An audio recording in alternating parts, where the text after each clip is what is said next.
Have you ever felt invisible in a room full of people? Like you're standing there, but nobody acknowledges your existence. That's exactly how I felt at my sister-in-law's baby shower last month. But what happened next shocked everyone in that room, including me. When my 6-year-old daughter raised her little hand and spoke up, the entire atmosphere changed in an instant. Stay with me until the end to discover how a child's innocent words exposed years of family secrets and changed our lives forever. Welcome to Plot Twist Life, where we share real stories with unexpected turns that will leave you speechless. Before I dive into what happened at that baby shower, make sure to subscribe to our channel for more shocking family revelations and life-changing moments. Hit that notification bell so you never miss out on stories that might just help you navigate your own family drama. I've always been the outsider in my husband's family. From the day I met them 12 years ago, there was something off about how they treated me. They were never outright rude. It was more subtle than that. The kind of coldness that makes you constantly second-guess yourself, wondering if you're just being paranoid. My husband, Mark, comes from a wealthy family in Connecticut. His parents live in one of those grand colonial houses with perfectly manicured lawns and a view of the Long Island Sound. I grew up in a small apartment above my parents' diner in rural Pennsylvania. You could say we came from different worlds. When Mark brought me home for the first time, his mother, Eleanor, looked me up and down with that practiced smile that never quite reached her eyes. "So, you're a waitress?" she had asked, somehow making it sound like I'd admitted to being a professional pickpocket. I explained that I was working as a waitress to put myself through nursing school. That didn't seem to impress her. Mark's sister Bethany was worse in many ways. She had this habit of talking about me as if I wasn't in the room. Mark always did have exotic tastes. She once said to their cousin at a family dinner, "I'm half Filipino," and comments like these were common from Bethany. Despite all this, Mark and I got married. He promised me that his family would warm up to me eventually. "They're just protective," he'd say, "give them time." 7 years into our marriage, we had our daughter Lily. I thought having a child would bridge the gap between me and the Prescott family. After all, this was their granddaughter, their niece. But while they doted on Lily, their attitude toward me remained frosty at best. Fast forward to last month. Bethany was having her second baby, another boy, and Eleanor had organized an extravagant baby shower at their country club. The ballroom was decorated in blues and silvers, with centerpieces that probably cost more than our monthly mortgage payment. About 50 women were in attendance, family friends, cousins, neighbors, and a few of Bethany's colleagues from her law firm. I arrived with Lily, who was excited to see her aunt and eat cake. I had spent hours shopping for the perfect gift, a handmade baby quilt that I'd commissioned from a local artist, featuring scenes from Bethany's favorite childhood book. It had cost us a significant chunk of our savings, but I wanted to make a gesture that might finally thaw the ice between us. As we walked into the ballroom, Eleanor greeted Lily with enthusiasm, kneeling down to embrace her granddaughter. She barely acknowledged me with a curt nod before ushering Lily toward the children's table, where Bethany's 4-year-old son was sitting with a nanny. "The gifts go over there," Eleanor said, pointing to a table piled high with elegantly wrapped presents. Before turning away to greet another guest with considerably more warmth, I placed my carefully wrapped gift on the table and looked around for a place to sit. All the tables were nearly full, with groups of women chatting animatedly. I recognized a few faces, but wasn't close enough to anyone to simply join their conversation. I spotted an empty chair at a table near the back and made my way over. "Is this seat taken?" I asked. A woman with perfectly highlighted hair looked up at me. "Oh, I think we're saving it for Caroline," she said, though no one else at the table confirmed this. This happened 2 more times at different tables. Each time, there was suddenly a mysterious absent guest whose seat was being saved.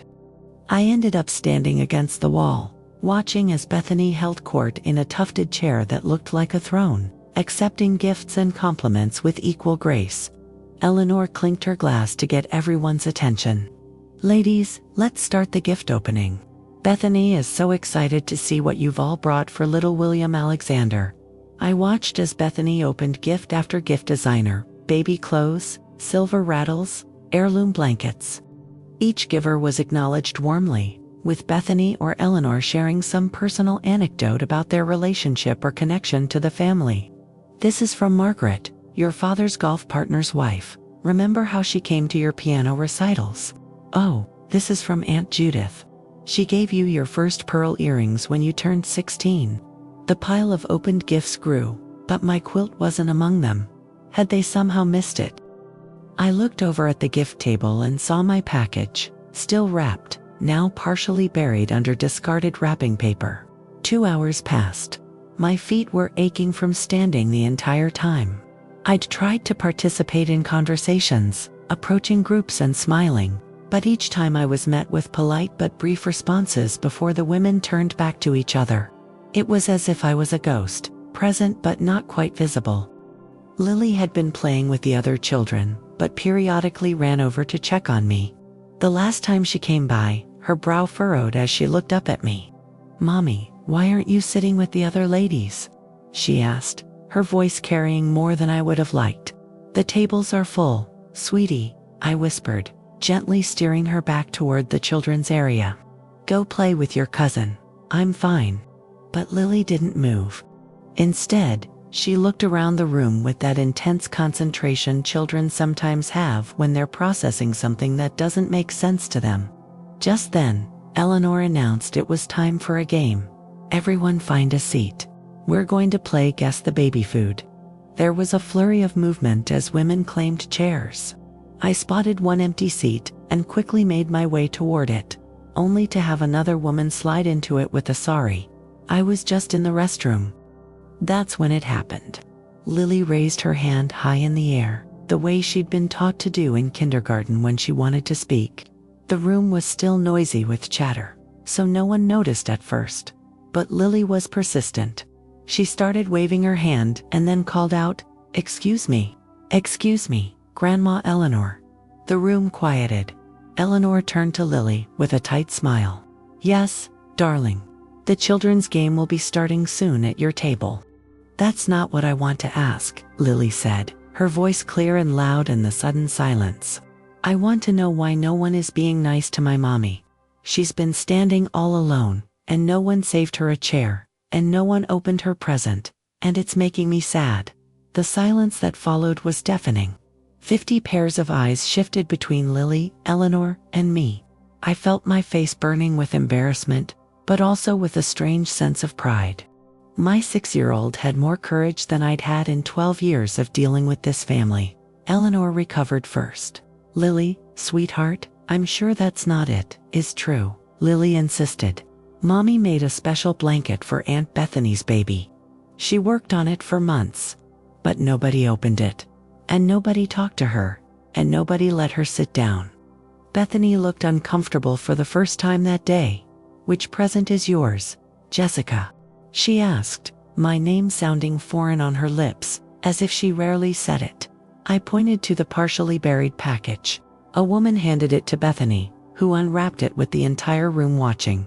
She pulled out the quilt, and there were genuine gasps of appreciation.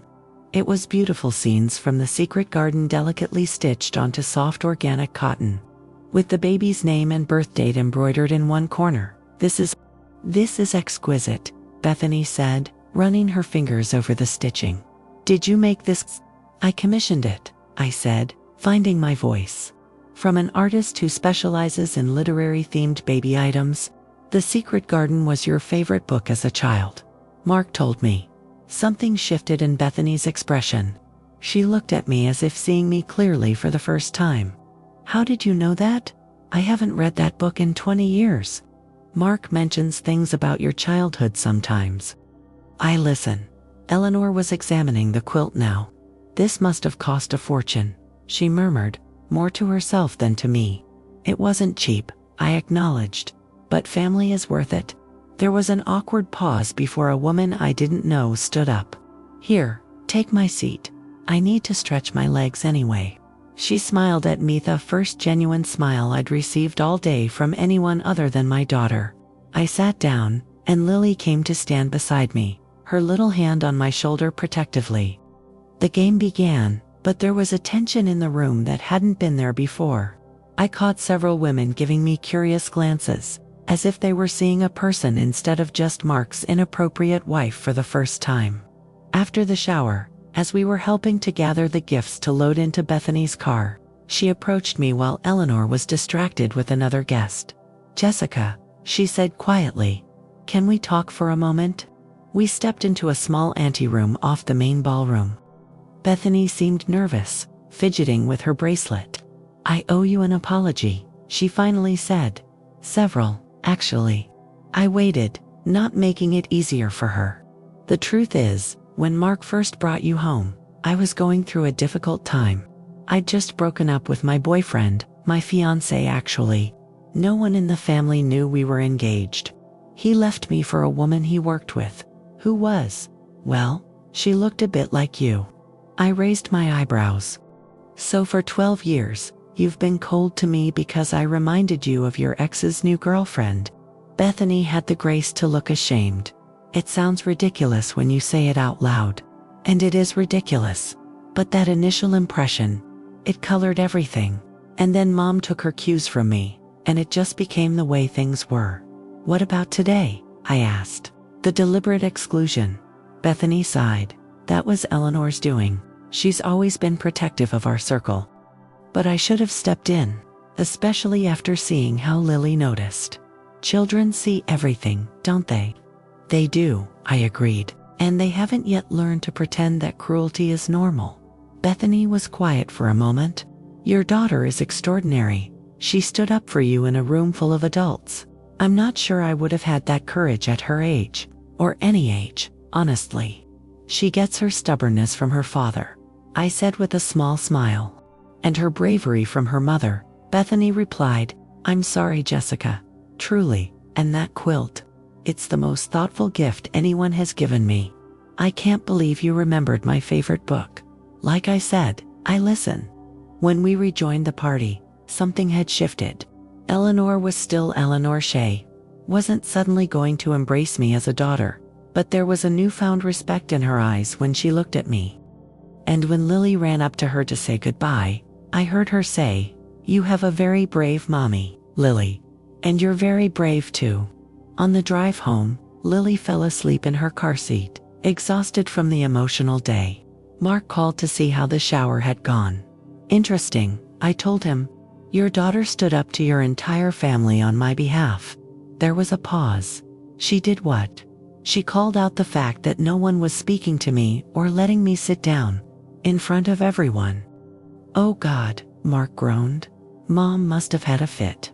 "Actually," I said, glancing at Lily in the rearview mirror, "I think she might have gained a little respect for us today. Both of us.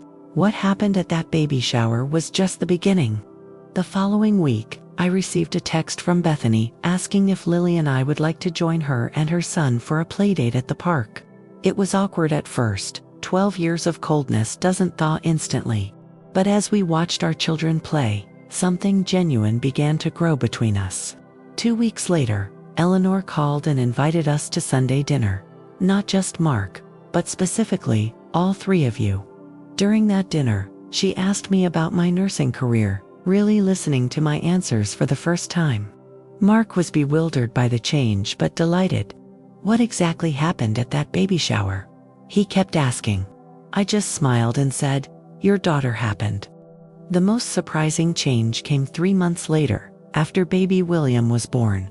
Bethany called and asked if I would be willing to be his godmother. "Are you sure?"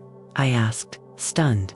"I want him to have someone in his life who values family enough to keep trying, even when it's hard," she said. "Someone who notices the details, who listens, and if he ever needs someone to stand up for what's right, I know you'll teach him how, just like you taught Lily." At William's christening, I stood at the font holding my godson, with Lily beside me, beaming with pride. Eleanor and Bethany stood on the other side, and for once, I didn't feel like an outsider. I caught Lily's eye and winked at her. My brave little girl, who, with one raised hand and a few honest words, had finally helped me find my place in this family. It's been a year since that baby shower, and while not everything is perfect families, Rarely are there's a genuine relationship forming where once there was only cold tolerance. Last week, Eleanor asked for my help planning Lily's birthday party. "You have excellent taste," she said, referencing the quilt. Coming from Eleanor, this was the equivalent of a warm embrace. As for Lily, she doesn't quite understand the magnitude of what she did that day. To her, it was simple. She saw something wrong, and she spoke up. But I've made sure to reinforce how proud I am of her courage and her sense of justice. Always stand up for people who can't stand up for themselves, I told her. Even if it's scary. Even if the person is your own mother. It wasn't scary, she said with the beautiful simplicity of childhood. They were being mean to you, and that's not right. Daddy says we should always protect the people we love. From the mouths of babes, as they say.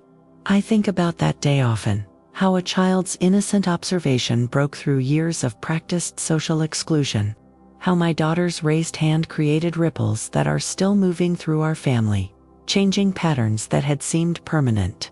Sometimes the most powerful moment in a relationship isn't a grand gesture or a dramatic confrontation. Sometimes it's just a small hand raised in a crowded room, and a voice clear enough to cut through all the noise, saying simply, "This isn't right." And sometimes, that's all it takes to change everything. I hope my story resonates with some of you out there who might be feeling like outsiders in your own families. Remember that sometimes the bravest thing you can do is speak up or raise your hand when something isn't right. And sometimes, it takes seeing ourselves through our children's eyes to find our own courage. If you enjoyed this story, please hit that subscribe button and join our Plot Twist Life community. We share new stories every week about real-life plot twists that changed everything. Don't forget to leave a comment below, letting me know if you've ever had a child's perspective change your family dynamics. And if you want to hear more stories about unexpected family moments, check out our playlist linked in the description. Until next time, remember that sometimes the biggest changes start with the smallest voices.